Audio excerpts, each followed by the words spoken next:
That major Supreme Court ruling on abortion rights is still likely weeks away, but tonight we're taking a closer look at how we got here. Despite years of decisions reaffirming Roe v. Wade and public opinion supporting it, the anti-abortion movement appears to be on the cusp of a remarkable victory. So why has their strategy been so effective? Here's ABC's Devin Dwyer on the movement that's trying to turn the tide. Slogans they've crafted and carried for years could soon be reality. Pro-life generation. Yep, that's us. Stephanie Stone has attended anti-abortion marches since she was just 12 years old. From the moment that you are a human, from the moment that you have your own unique DNA and you are you, that's when you get your human rights. And that's just something that we try to go on campuses and talk with people about because just people aren't thinking of it that way. That's the best sign you ever made. At 26, Stone is a leader of Students for Life, a grassroots movement that's kept anti-abortion activism thriving with younger generations. We're going to head over to the rally in just a second. Last month, she mobilized dozens of college students from across Virginia So proud. to prepare for a new phase in their fight. Almost 50 years since Roe, and here we are. It's exciting, a little bit scary because I'm just afraid that, you know, there are a lot of people with a lot of opinions on this issue. But at the same time, it's a re-education process, which is not just, you know, this baby is your property, but rather this baby is its own person. We will abolish abortion! This is the largest gathering of abortion rights opponents in the country this spring, just weeks before the Supreme Court will decide on Roe versus Wade. They are praying here for this to be a pivotal moment. Roe v. Wade has got to go!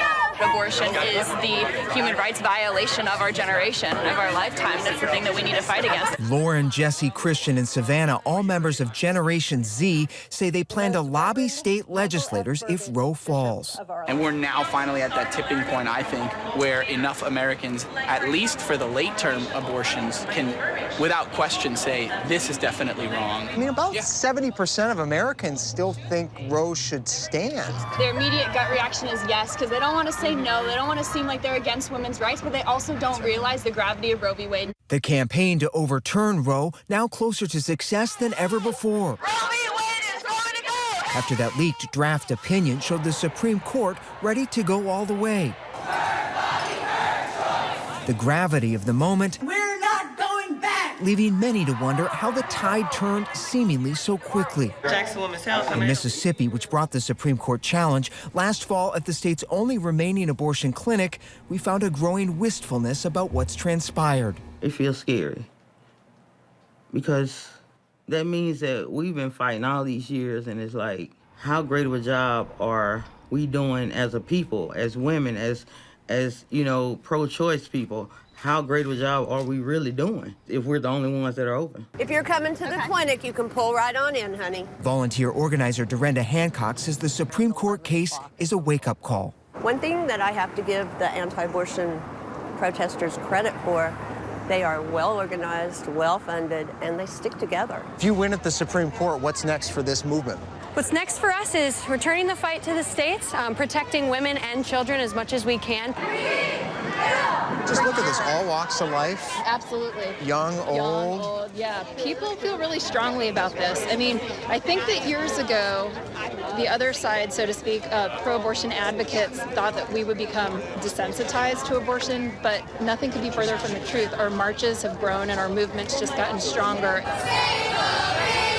Those marches matched with a singular focus in politics, electing lawmakers who oppose abortion and pledge to vote to end it. The people that sit on the court now are the fruit of their own good work, but they're also a culmination of our own strategy, which was to elect senators that would confirm good judges that good presidents have nominated. We have a lot to be grateful for, don't we? Marjorie Dannenfelser founded Susan B. Anthony List, the powerful political arm of the anti-abortion movement. Roe v. Wade has got to go! She had a budget of just $5,000 in 1992, but this year they plan to spend $78 million to oppose abortion in the midterms. There were decades of kind of chipping away at Roe, Abolish abortion! which has softened it for this final blow, right? The idea that anti-abortion groups would try to shape who is on the court, but also give the court lots of opportunities to hollow out abortion rights. The President of the United States, Donald J. Trump.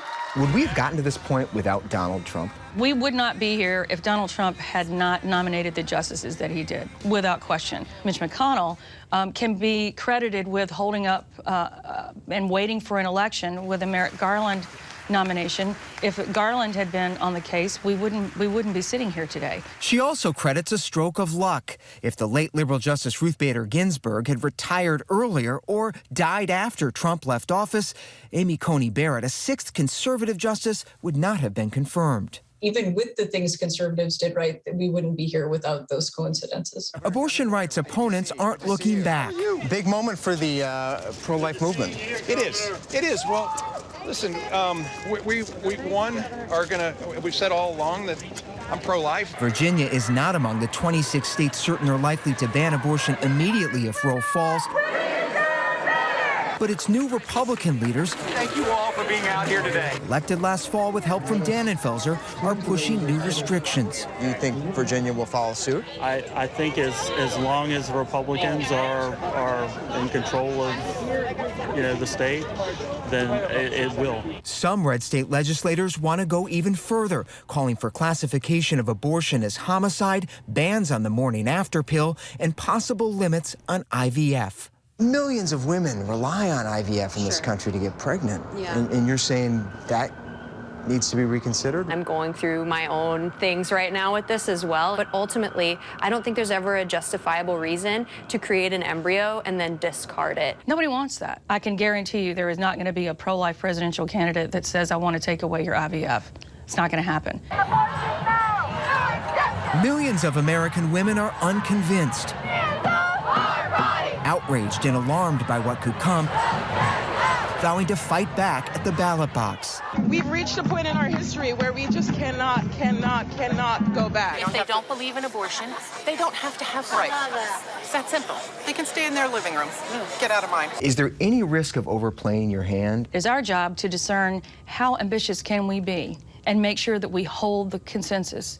You go beyond that and you risk disaster. A movement with momentum, but a battle for consensus far from over, with the Supreme Court likely to remain at the center of it all.